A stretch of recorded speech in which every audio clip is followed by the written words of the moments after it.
Hi student, अभी आप लोग की क्लास 3 से 4 दिनों बाद चल रही है। ये जो वीडियो आ रहा है मेरा 3-4 दिनों के बाद आ रहा है, ठीक है। इससे पहले आप लोगों ने पुराने वीडियोस देखे होंगे, कुछ आप लोग का प्रैक्टिस हुआ होगा।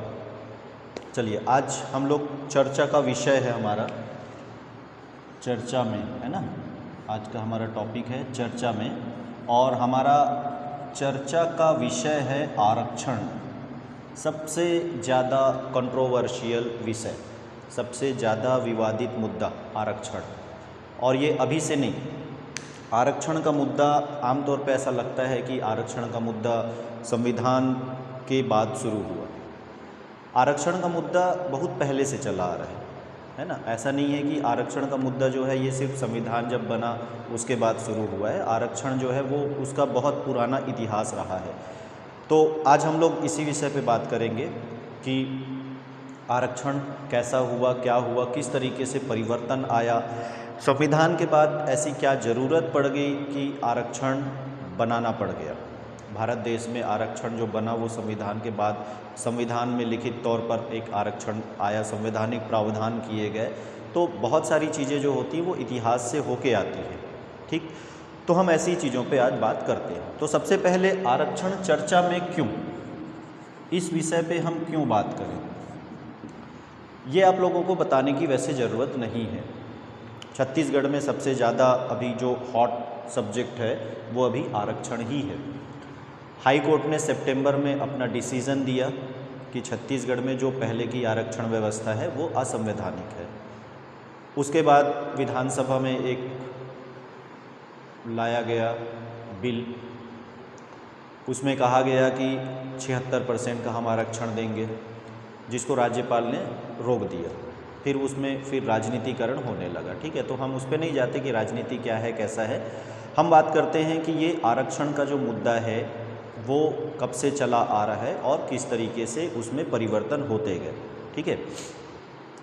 तो आरक्षण को मैं दो तरीके से देखता हूँ। ये जो विचार है ये मेरा खुद का अपना विचार है। हो सकता है आरक्षण के मामले में बहुत सारे लोगों का विचार अलग अलग होता है। यदि हम घर परिवार में भी बैठें तो परिवार के सदस्यों के विचार अलग होते हैं, किसी अन्य व्यक्ति का विचार अलग होता है।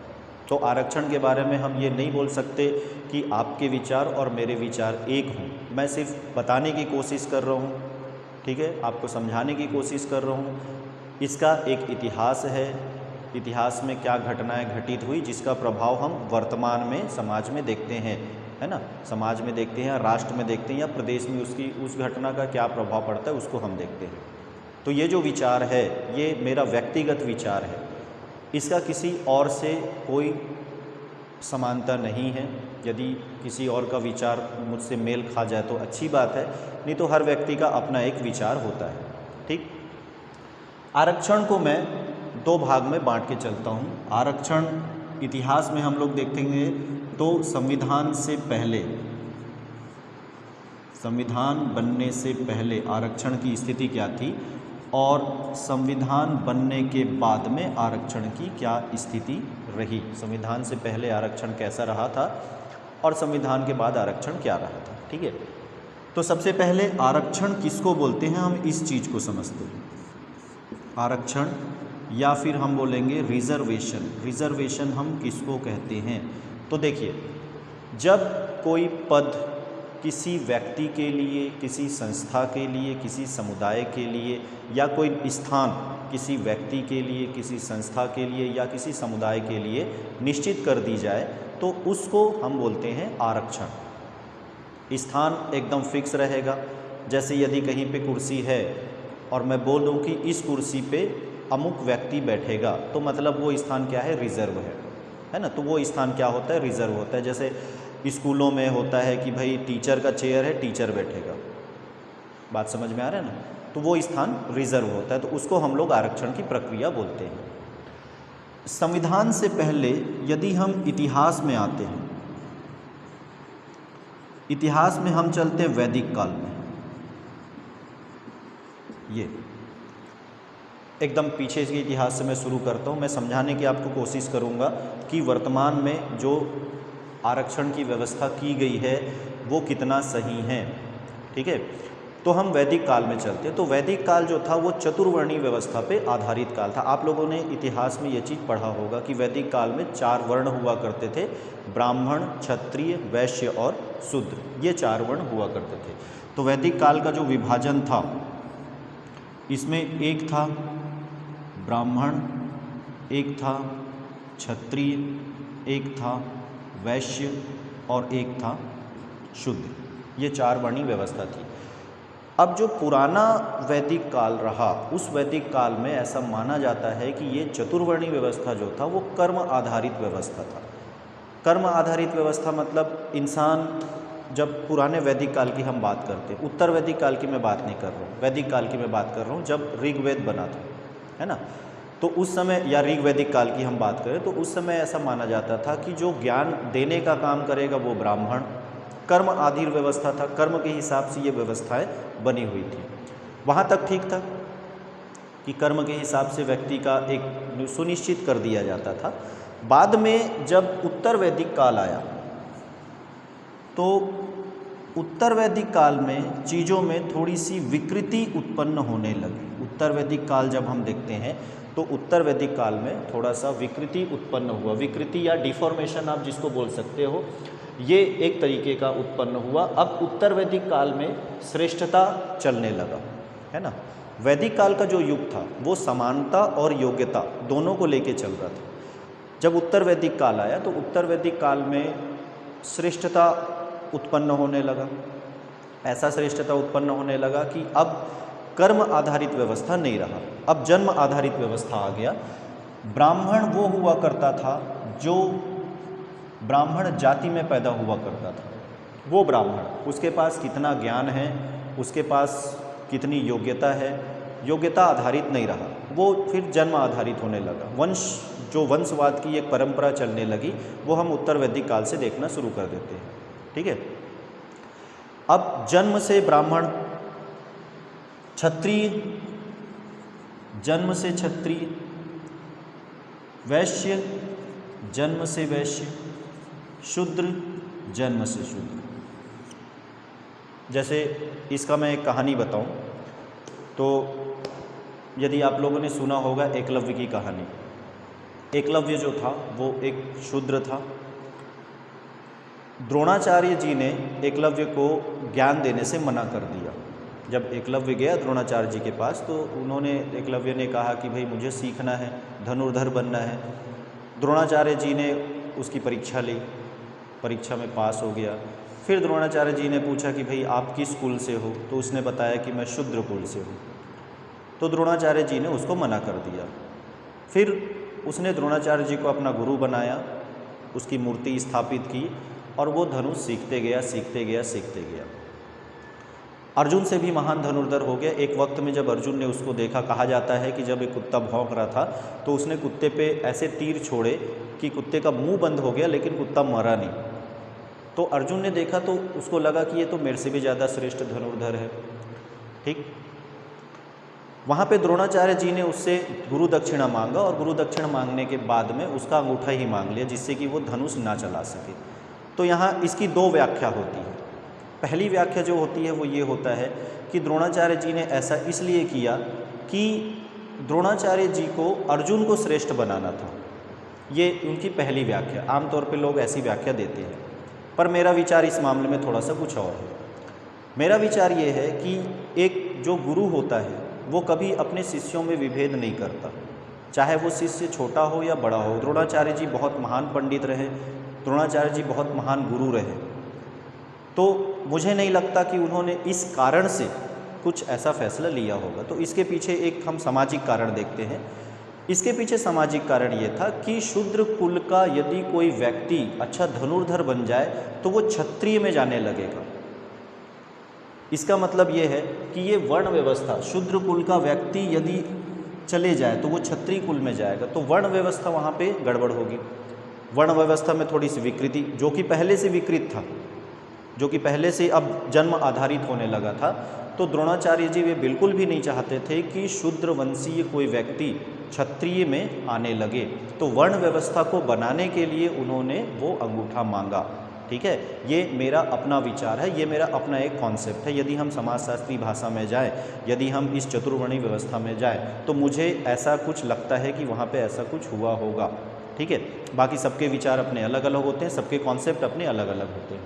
ठीक, तो ये जन्म आधारित व्यवस्था होने लगा। अच्छा, जन्म आधारित व्यवस्था जब हुआ तो इसमें हमारे कुछ धर्म ग्रंथ जो हैं उनका भी बहुत बड़ा रोल रहा। जैसे एक धर्म ग्रंथ की बात हमेशा होती है मनु स्मृति। आचार्य मनु जो थे उनके द्वारा रचित माना जाता है मनु स्मृति। तो मनु स्मृति में ब्राह्मणों को सर्वोच्च माना गया। और ऐसे और भी बहुत सारे धर्म ग्रंथ जब आगे बनने लगे तो उसमें ये होने लगा कि नहीं, जो ब्राह्मण है वो सर्वोच्च है। ब्राह्मणों को कर्मकांड का अधिकार रहेगा, ब्राह्मणों को वेद पाठन का अधिकार रहेगा, ब्राह्मणों को बहुत सारी चीज़ें करने की अधिकार है। मतलब कुल मिला के ये है कि सारे वर्णों में श्रेष्ठ होते थे ब्राह्मण। अब क्षत्रिय, अधिकतर जो राजा हुआ करते थे वो क्षत्रिय हुआ करते थे, व्यापारी वैश्य हुआ करते थे, और शूद्र की स्थिति तो वैसे भी, जो शूद्रों को कहा जाता था चांडाल, आप लोग इतिहास पढ़ोगे तो इनको कहा जाता था चांडाल। इनको एक बस्ती से बाहर रखा जाता था। कई बार ऐसी स्थिति होती थी कि जब ये चांडाल किसी बस्ती से गुजरते थे तो लोग अपने अपने घरों में बैठ जाते थे। अब ये चांडाल भी दो तरीके के होते थे। एक वास्तविक रूप से चांडाल होते थे, जैसे हम लोग के यहाँ आजकल देखना किसी को गाली दिया जाता था, अरे चांडाल, ऐसा बोलते हैं ना, अरे चांडाल। तो वो चांडाल का मतलब जो वास्तविक कुकर्मी हुआ करता था, जैसे चोर हो गया, डाकू हो गया, मर्डरर हो गया है, या वास्तविक कुकर्मी व्यक्ति जो कर्म से चांडाल हुआ करता था, जो वास्तविक तौर पे वैदिक काल में जो होते थे। अब उत्तर वैदिक काल में ये जो चांडाल की स्थिति थी, यदि कोई व्यक्ति शूद्र कुल में पैदा हुआ और शूद्र कुल में पैदा होने के बाद वो अच्छे कर्म भी करने लगा तो उसको चांडाल ही माना जाता था। ठीक है, तो यहाँ पे जो श्रेष्ठता होने लगी वो ब्राह्मणों की श्रेष्ठता होने लगी। सर्वोच्चता जो थी ये ब्राह्मणों की सर्वोच्चता थी। और आरक्षण का सबसे पहला प्रवर्तक माना जाता है आचार्य मनु को। उन्होंने मनु स्मृति में ही सब चीज़ आरक्षित कर दिया। उन्होंने मनु स्मृति में ब्राह्मणों के लिए एक सर्वोच्च स्थान आरक्षित कर दिया। ठीक है, क्षत्रियों के लिए एक स्थान आरक्षित कर दिया। और ये परंपरा लगभग बहुत काल तक ये परंपरा चलती रही। आज भी हम देखते हैं कि इस परंपरा में, जैसे मैं यदि बोलूं कि भाई लौ कुमार दुबे मेरा नाम है, दुबे सरनेम है, मतलब लोग समझ जाते कि मैं ब्राह्मण हूँ। लेकिन पहले की परंपरा के आधार पे यदि देखा जाए तो आज की परंपरा थोड़ी सी अच्छी है। आज हम कर्म आधारित परंपरा पे चलते हैं, कर्म के आधार पे चीज़ें व्यवस्थित होती है। मैं जातिगत रूप से ब्राह्मण हूँ, लेकिन वास्तविक तौर पे यदि मैं ज्ञान देने का काम कर रहा हूँ तो मैं ब्राह्मण हूँ। यदि कोई अन्य जाति का व्यक्ति, जैसे आमतौर पे होता है ना कि कोई अन्य जाति का व्यक्ति है जो ज्ञान देने का काम करे, बहुत अच्छा टीचर है, तो वो ब्राह्मण है, वो ज्ञाता है, वो ज्ञानी है, वो पंडित है। ठीक है, तो ये कर्म आधारित, हम कर्म के हिसाब से अपनी चीज़ों को मानते हैं। और पहले ज़माने में जो था वो कैसा था, जन्म आधारित था। इसके बाद उत्तर वैदिक काल के बाद में ये प्रक्रिया लगभग चलती रही। मौर्य काल आया, गुप्त काल आया, गुप्तोत्तर काल आया, ये लगभग ये सब चीज़ें चलती रही। इसमें एक चीज़ देखने को मिलता है बीच में कि एक वक्त ऐसा आया जब ब्राह्मणों का स्थान बहुत ज़्यादा सर्वोच्च होने लगा, तो उस समय राजाओं को भी अपनी स्थिति थोड़ी सी भयभीत करने लगी। जैसे कहीं कहीं पे ऐसा आता है कि ब्राह्मणों के बिना खाए जो राजा होता था वो कहीं कहीं पे भोग नहीं कर सकता था। इतिहास में कहीं पे ऐसा वर्णन मिलता भी है, मतलब ब्राह्मण की आज्ञा के बगैर राजा कुछ नहीं कर सकता था। तो ब्राह्मणों का स्थान ऐसा सर्वोच्च, मतलब बोलना चाहिए कि चाणक्य जो है ना, चाणक्य ने एक सम्राट को बना दिया। ठीक है, तो वो तो चाणक्य थे। और ऐसे कई ब्राह्मण भी थे जो जाति से ब्राह्मण थे, उनका स्थान था। पुरोहित हुआ करते थे राजाओं के बीच में, तो पुरोहित के बिना कुछ कहे राजा कुछ नहीं करता था। तो कहीं कहीं पे राजाओं को ऐसा बंधन टाइप की चीज़ें भी लगती थी। और इसी वजह से नए धर्मों का विकास भी हुआ, नए धर्मों को संरक्षण भी मिला। जब हम बौद्ध धर्म पे आते हैं, बौद्ध धर्म या जैन धर्म पे आते हैं, तो बौद्ध धर्म या जैन धर्म को संरक्षण देने का काम ये इन दोनों का रहा, क्षत्रिय और वैश्य, मतलब राजा और व्यापारी।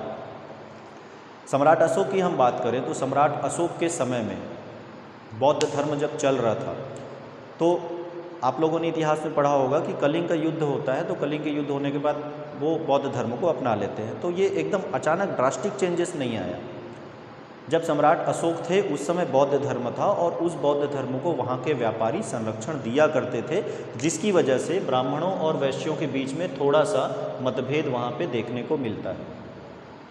तो उस समय संरक्षण की स्थिति थी और कहीं ना कहीं सम्राट अशोक ने भी संरक्षण को बढ़ावा दिया था। कलिंग युद्ध के बाद तो उन्होंने खुल के बढ़ावा दिया, पर कलिंग युद्ध के पहले भी उन्होंने किसी धर्म के साथ किसी भी तरीके का अन्याय नहीं किया है। ठीक है, तो इसके भी पीछे कारण यही आता है कि एक सर्वोच्चता का सिद्धांत यहाँ पे काम करता है।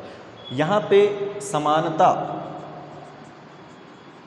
और योग्यता, इन दोनों चीज़ों का अभाव मिलता है। यदि ये हम उत्तर वैदिक चतुर्वर्णीय व्यवस्था में जाते हैं तो समानता और योग्यता दोनों का अभाव मिलता है। अब हुआ ये कि राजा के पास जो ब्राह्मण रहा वो योग्य नहीं रहा, क्योंकि वो वंशानुगत परंपरा थी और वंशानुगत परंपरा में ऐसा ज़रूरी नहीं है कि योग्य हमेशा योग्य व्यक्ति ही निकलता जाए।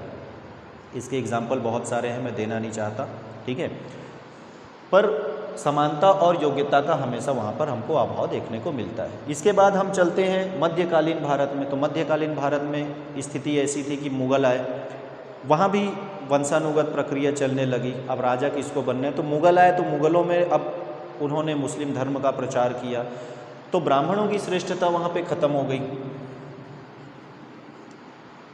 धार्मिक में अब मुस्लिम शासकों का रोल आ गया है ना, तो मुस्लिम शासकों का रोल आ गया, तो अब हिंदू धर्म की अपेक्षा मुस्लिम धर्म को बढ़ावा मिला। अब जब मुस्लिम धर्म को बढ़ावा मिला तो वहाँ भी तो धर्म के रक्षक बैठे थे, तो वहाँ भी मौलवी वगैरह जो भी थे धर्म के रक्षक थे, उनका भी एक वंशानुगत प्रक्रिया चलने लगा। क्षत्रिय था, राजा था, तो राजा का बेटा जो होगा वही राजा बनेगा, कोई दूसरा राजा नहीं बन सकता था, वहाँ भी वंशानुगत प्रक्रिया चलने लगी। तो कहीं ना कहीं किसी न किसी तरीके से जब भी शासन बदलता है तो शासन बदलने के बाद ये प्रक्रिया जो है वो देखने को मिलती है। तो इस तरीके से हमारा आरक्षण का जो प्रक्रिया रहा वो आरक्षण का प्रक्रिया चलता रहा। ठीक, इसमें एक फैक्ट है, 1892 और 1904 के बीच में जो गवर्नमेंट सर्विस था, गवर्नमेंट सर्विस में से 16 में से लगभग 15 जगह पर ब्राह्मणों का राज्य था। आप समझ सकते हैं कि ब्राह्मणों की सर्वोच्चता, संविधान के पहले की मैं बात कर रहा हूँ कि 1892 से लेके 1904 के बीच में जो भी गवर्नमेंट सर्विस रहा, उस गवर्नमेंट सर्विस में 16 में से लगभग 15 लोग, मतलब आप मान लो कि 98% लोग क्या थे, ब्राह्मण थे। अब यहाँ पे गैर ब्राह्मणों को तो अनुमति ही नहीं मिली। जब 1944 की हम बात करें तो 1944 में विश्वविद्यालय में पंजीकृत लोगों में लगभग 80% लोग ब्राह्मण निकले। अब इतनी बड़ी जगह पे सिर्फ ब्राह्मणों का राज था जब देश हमारा आज़ाद होने वाला था उस समय, ये उस समय की स्थिति है। तो बाकी जो लोग थे जो गैर ब्राह्मण थे, अब यहाँ पे ऐसी स्थिति आ गई थी कि क्षत्रियता, वैश्य और शूद्र ये लगभग एक होने लगे और ब्राह्मणों की सर्वोच्चता जो थी वो बनी रही। इनको ब्राह्मण जो थे वो हे दृष्टि से देखा करते थे। हालांकि क्षत्रियों के साथ उनका जो बर्ताव रहा वो सामान्य रहा। कई कई जगहों पे क्षत्रियों ने भी बहुत ज़्यादा क्रूरता दिखाई, जैसे जहाँ पे राजा महाराजा थे, है ना, राजाओं महाराजाओं का जो चलता था। हालांकि भारत ब्रिटिशों के अधीन था, भारत गुलाम था, लेकिन कहीं कहीं पे जब हम लोग राजा महाराजाओं की बात करते हैं, वहाँ पर जो क्षत्रिय थे वो राजा थे, उन्होंने भी कहीं कहीं पे क्रूरता अपना दिखाया। ठीक, तो आखिरी में वैश्य भी कहीं कहीं पे, अब व्यापारी वर्ग का भी उदय हुआ, व्यापारी लोग भी अपने आप को श्रेष्ठ समझने लगे क्योंकि उनके पास भी धन और बल आने लगा था। अब लास्ट में बच जाता है हमारा शूद्र। तो इनकी स्थिति जो है वो दिन प्रतिदिन खराब होती गई। शूद्रों की स्थिति दिन प्रतिदिन, शूद्रों की स्थिति में गिरावट आने लगा। और इसका एक एग्जाम्पल मैं आपको बताऊं, डॉक्टर भीमराव अंबेडकर, संविधान के निर्माता जो थे, उन्होंने बहुत सारी मुश्किलें देखी, बहुत सारी तकलीफ। यदि आप डॉक्टर अंबेडकर का जब आप पढ़ेंगे जीवनी, तो उस जीवनी में आपको समझ में आएगा कि जब वो स्कूल जाते थे, या तो उनके ऊपर एक सीरियल भी बना हुआ है, आप चाहो तो देख सकते हो। जब वो स्कूल जाते थे तो उनको स्कूलों में अलग रखा जाता था, उनके लिए पानी की व्यवस्था नहीं होती थी, यदि वो बीमार पड़ गए तो उनके लिए वैद्य नहीं मिलते थे, तो बहुत सारी तकलीफ़ें उन्होंने देखी थी, और सिर्फ इसलिए कि वो शूद्र थे। यदि मैं बात करूं भीमराव अंबेडकर के, तो वो एक विद्वान व्यक्ति रहे थे। उनके पास 3-3 पीएचडी की डिग्री थी, विदेश में पीएचडी की डिग्री थी, और अभी की पीएचडी की डिग्री और उस समय की पीएचडी की डिग्री में बहुत फ़र्क होता है। अभी को पीएचडी की डिग्री जो है वो आप लोग जानते हैं कैसा होता है। उस समय की जो पीएचडी की डिग्री थी, जो बड़ी बड़ी यूनिवर्सिटीज़ जो देती थी, वो इस आधार पे देती थी कि व्यक्ति कितना योग्य है। उस योग्य व्यक्ति को जब वो डिग्री लेने के बाद आए, उसके बाद भी उनको वो स्थान नहीं मिला और उनका जीवन जो था वो संघर्ष में बीता। तो आखिरी में जब संविधान निर्माण की जब बात आई, और संविधान निर्माण के पहले भी जब गोलमेज सम्मेलन हुआ था 1930, 31, 32 में जब गोलमेज सम्मेलन हुआ, तो उन्होंने दलितों का प्रतिनिधित्व किया, दलित वर्ग का प्रतिनिधित्व किया, और इसको लेकर भीमराव अंबेडकर और कांग्रेस के बीच में बहुत सारे मतभेद भी हुए। जैसे एक वक्त ऐसा आया था जब भारत देश में राजनीतिक रूप से 3 वर्ग का उदय होने लगा था, एक कांग्रेस, एक मुस्लिम लीग और एक डॉक्टर भीमराव अंबेडकर, जो दलित वर्ग को प्रतिनिधित्व करते थे। बाद में इसको लेकर महात्मा गांधी और अंबेडकर के बीच में समझौता हुआ, और समझौता होने के बाद में महात्मा गांधी जी ने भी दलितों के लिए उद्धार का कार्यक्रम चलाया। आप लोगों ने पढ़ा होगा हरिजन वगैरह की जो व्यवस्था हुई, उन्होंने अस्पृश्यता आंदोलन भी चलाया। ठीक है, पहले शूद्र लोग मंदिर में नहीं जा पाते थे, पहले शूद्र लोग उस कुएं का उपयोग नहीं करते थे जो ब्राह्मणों के लिए आरक्षित हुआ करता था, जो स्वर्ण जाति के लिए हुआ करता था, जो जनरल कैटेगरी के लिए हुआ करता था, है ना। तो शूद्रों के लिए बहुत सारे प्रतिबंध हुआ करते थे। तो महात्मा गांधी जी का रोल इसमें बहुत इम्पॉर्टेंट आता है। एक व्यक्ति और है, डॉक्टर अंबेडकर एक पहले व्यक्ति मान लेते हैं, फिर महात्मा गांधी, और एक व्यक्ति और है ज्योतिराव फूले।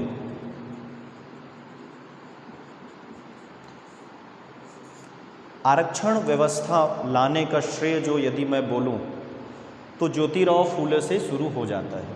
हालांकि डॉक्टर भीमराव अंबेडकर जी ने बहुत काम किया है इस पे, महात्मा गांधी जी ने भी बहुत काम किया है, और ज्योतिराव फूले ने भी बहुत काम किया है, और ये काम करना अनिवार्य था। यदि हम समानता की स्थिति में देखें तो आज का एक बहुत बड़ा मुद्दा ये होता है कि आरक्षण देना चाहिए या नहीं देना चाहिए, हम उस मुद्दे पे बात नहीं करते, है ना। हालांकि वो बहुत गंभीर मुद्दा है, आरक्षण देना चाहिए या नहीं देना चाहिए, या कितना देना चाहिए, क्या देना चाहिए, वो एक आज उसका एक राजनीतिकरण हो चुका है। लेकिन यदि मैं आज़ादी के समय की भारत की बात करूं तो आज़ादी के समय का जो भारत रहा, उस भारत में आरक्षण बहुत ज़रूरी था। उस समय समानता की ऐसी कोई व्यवस्था नहीं थी, उस समय योग्यता की भी ऐसी कोई व्यवस्था नहीं थी। डॉक्टर भीमराव अंबेडकर जैसा योग्य व्यक्ति यदि पीड़ित हो सकता है तो आप समझ सकते हैं कि एक जो सामान्य वर्ग का व्यक्ति रहा होगा उसकी दुर्दशा कितनी रही होगी। ठीक है, तो उस समय आरक्षण बहुत ज़रूरी हो गया था। उस समय की स्थिति ऐसी थी, संविधान सभा में बहुत गंभीर बहस हुआ, और बहस का ये परिणाम निकला था कि क्या आरक्षण आर्थिक आधार पर देना चाहिए या आरक्षण जाति वर्ग आधार पर देना चाहिए, सवाल ये भी आया था। तो संविधान सभा की बैठक में जो बात निकला वो ये निकला कि सर्वप्रथम समानता की स्थिति होनी चाहिए। समाज में जब तक समानता नहीं होगा तब तक हम समाज को आगे नहीं ले जा सकते, और जब तक समाज आगे नहीं जाएगा तब तक एक राष्ट्र आगे नहीं जा सकता है। भारत देश के अलावा यदि हम दूसरे देशों की जब हम बात करते हैं तो दूसरे देशों में भी हाँ कुछ हद तक वहाँ भी रहा था, लेकिन वहाँ भी ऐसा इतना नहीं था जितनी हमारे यहाँ रूढ़ परंपराएं थी, उतनी रूढ़ परंपराएं अन्य देशों में देखने को नहीं मिलती थी। इसका एक बहुत बड़ा कारण ये भी था कि सारे वेस्टर्न कंट्रीज़ जो थे वो ईसाई वाले थे, तो वहाँ पे धर्म की ज़्यादा कोई बात होती नहीं थी। वहाँ थोड़ा बहुत ऊंच नीच की बात होती है ना, तो हम उस पर नहीं चलते। जो आरक्षण की जो बात हुई संविधान सभा में, जब आरक्षण पे बहस हुआ तो आधार ये माना गया कि नहीं, हम आर्थिक आधार पे नहीं दे सकते हैं, हम सामाजिक आधार पे आरक्षण देंगे, और सर्वप्रथम उन जातियों को आरक्षण दिया जाए जो पिछड़े वर्ग के लोग हैं, या जो शैक्षणिक तौर पे पिछड़े हुए हैं, या जो शूद्र वर्णीय जो लोग हैं, जो दलित वर्णीय जो लोग हैं, उनको आरक्षण देने की बात की जाए। ठीक है, ये तो संविधान के समय का हुआ। पर ऐसा नहीं है कि आरक्षण की व्यवस्था केवल संविधान से आया हो। कुछ लोगों को हमेशा से ऐसा लगता रहा कि जो आरक्षण व्यवस्था आया वो आरक्षण व्यवस्था जो था वो संविधान से आया। ऐसी गलतफहमी नहीं है। आरक्षण व्यवस्था, सबसे पहले यदि मैं आरक्षण व्यवस्था की बात करूं तो आरक्षण का व्यवस्था 1874 में मैसूर में हुआ। आरक्षण व्यवस्था की शुरुआत जो थी वो 1874 में आरक्षण व्यवस्था की शुरुआत हो गई थी। ये किस आधार पे हुआ कि जो मैसूर के शासक थे उन्होंने देखा कि राज्य में जो नौकरी है उसमें गैर ब्राह्मण जातियों का प्रतिनिधित्व पर्याप्त तौर पे नहीं है, तो उन्होंने एक छोटी सी व्यवस्था की शुरुआत की। 1882 में एक हंटर आयोग बना था। 1882 में जब आप इतिहास में जाओगे तो हंटर आयोग के बारे में आप पढ़ोगे, है ना। हंटर आयोग की बहुत सारी सिफारिशें मान ली गई थी और हंटर आयोग में एक अनुदान देने की बात की गई थी कि हाँ, अभी जो पिछड़े वर्ग के लोग होंगे उनको अनुदान दिया जाएगा। स्त्री शिक्षा पर भी बात हुई थी। तो इन सब का श्रेय जाता है ज्योतिराव फूले को। ये इन सब का जो श्रेय जाता है वो श्रेय जाता है ज्योतिराव फूले को, ठीक है। एक आया था 1895 में। 1895 में मैसूर में एक धार्मिक आधार पर आरक्षण की व्यवस्था की गई थी। जैसे मुस्लिम वर्ग के लोगों के लिए एक व्यवस्था होनी चाहिए, है ना। उसके अलावा जो अलग धर्म के लोग हैं उनके लिए एक आरक्षण की व्यवस्था होनी चाहिए। इस तरीके से सबसे पहले यदि देखा जाए तो आरक्षण की व्यवस्था की शुरुआत जो थी वो कर्नाटक क्षेत्र से हम मान सकते हैं, दक्षिण भारत से हम मान सकते हैं। और दक्षिण भारत में परंपरा जो थी वो बहुत स्ट्रांग थी। उत्तर भारत की अपेक्षा दक्षिण भारत में यदि हम रूढ़िवादिता देखेंगे तो थोड़ा सा ज़्यादा दिखाई देता है। उत्तर भारत में भी है, पूरे भारत में वो फैला हुआ था, ठीक है। दक्षिण भारत में भी ऐसा नहीं है कि दक्षिण भारत अछूता रहा, दक्षिण भारत में भी आए। यदि हम बम्बई प्रेसिडेंसी की बात करें, यदि हम बम्बई प्रेसिडेंसी की हम बात करते हैं तो बम्बई प्रेसिडेंसी में 1902 में कोल्हापुर के शासक ने आरक्षण व्यवस्था की एक छोटी सी शुरुआत वहाँ पे की थी 1902 में, ठीक है। 1928 में एक स्टोर समिति का गठन किया गया था। ये स्टोर समिति का गठन हुआ 1928 में, ठीक।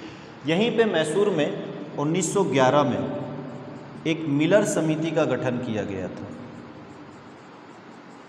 मिलर समिति।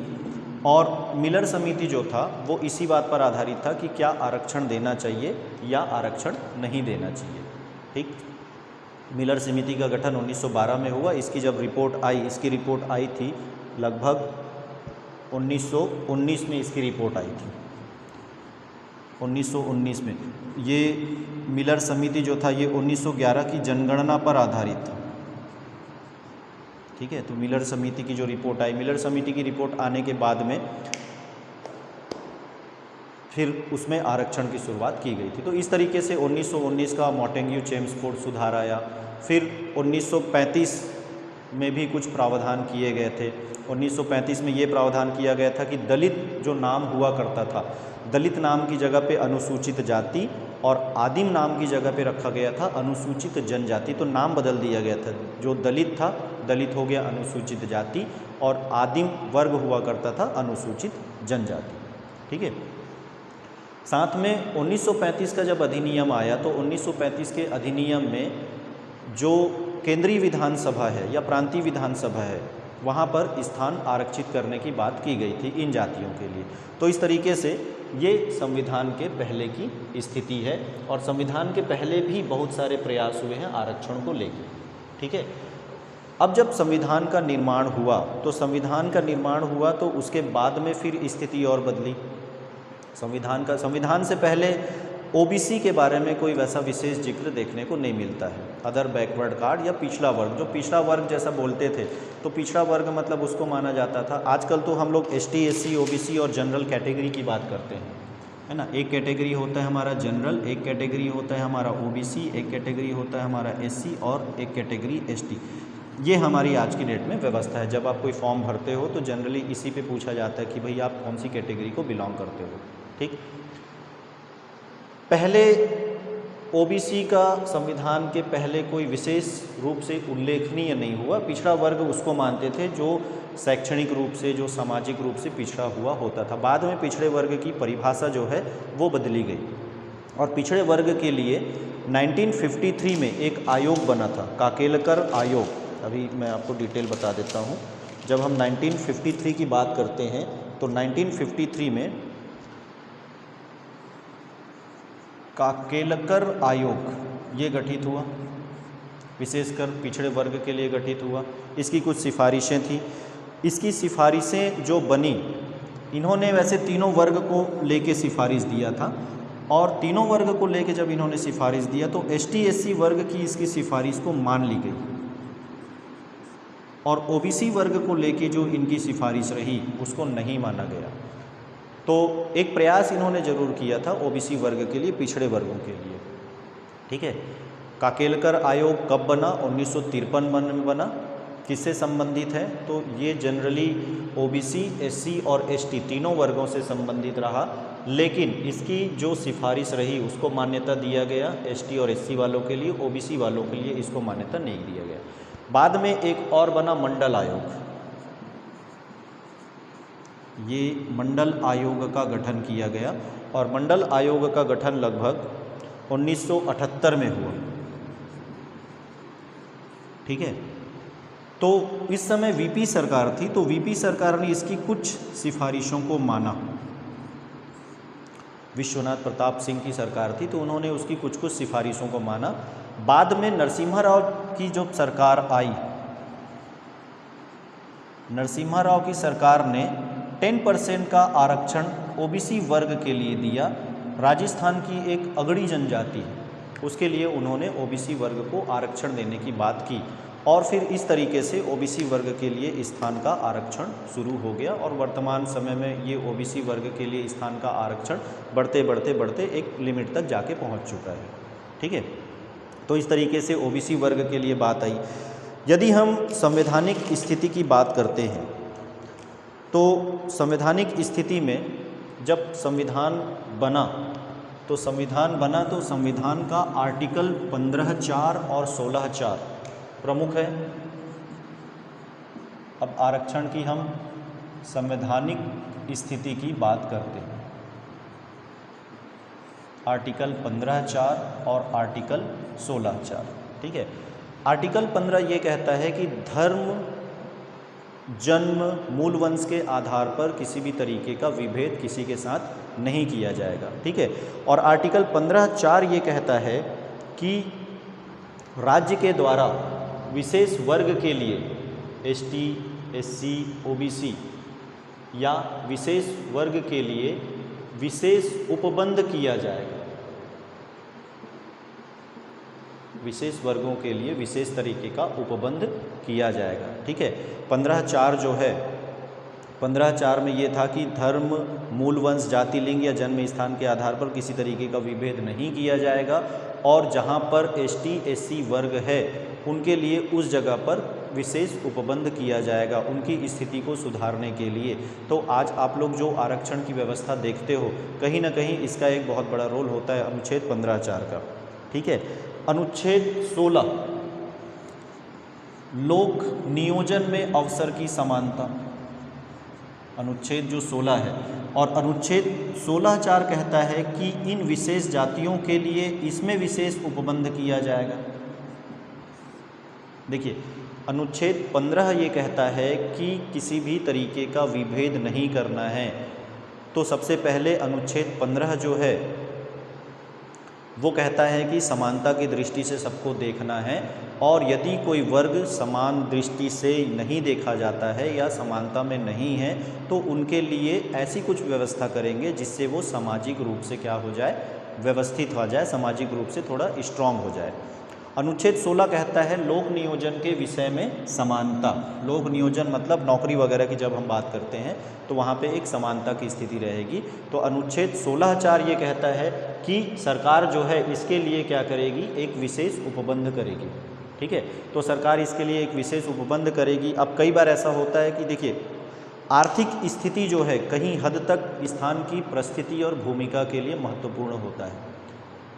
यदि हम बात करें कि आपकी आर्थिक स्थिति यदि सही नहीं है, आप निचले वर्ग के हो, तो आप किसी भी वर्ण के हो, आपकी स्थिति अच्छी नहीं मानी जाती है सामाजिक तौर पर, जो प्रतिष्ठा की जब हम बात करते हैं।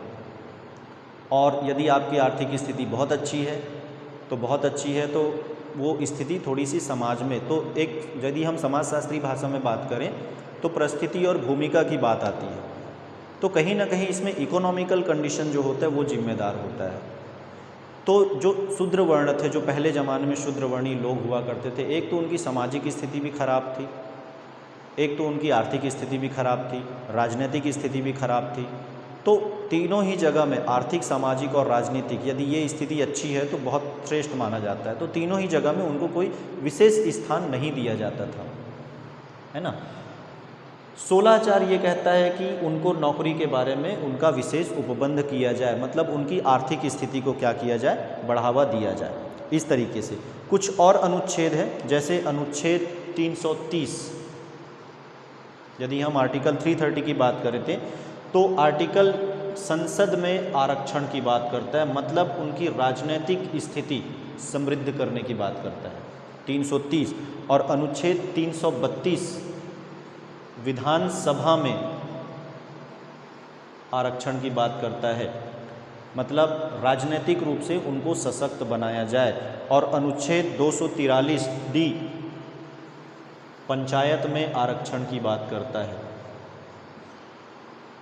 तो संविधान ने एक तरीके से समानता के साथ साथ योग्यता को भी माना, ठीक है।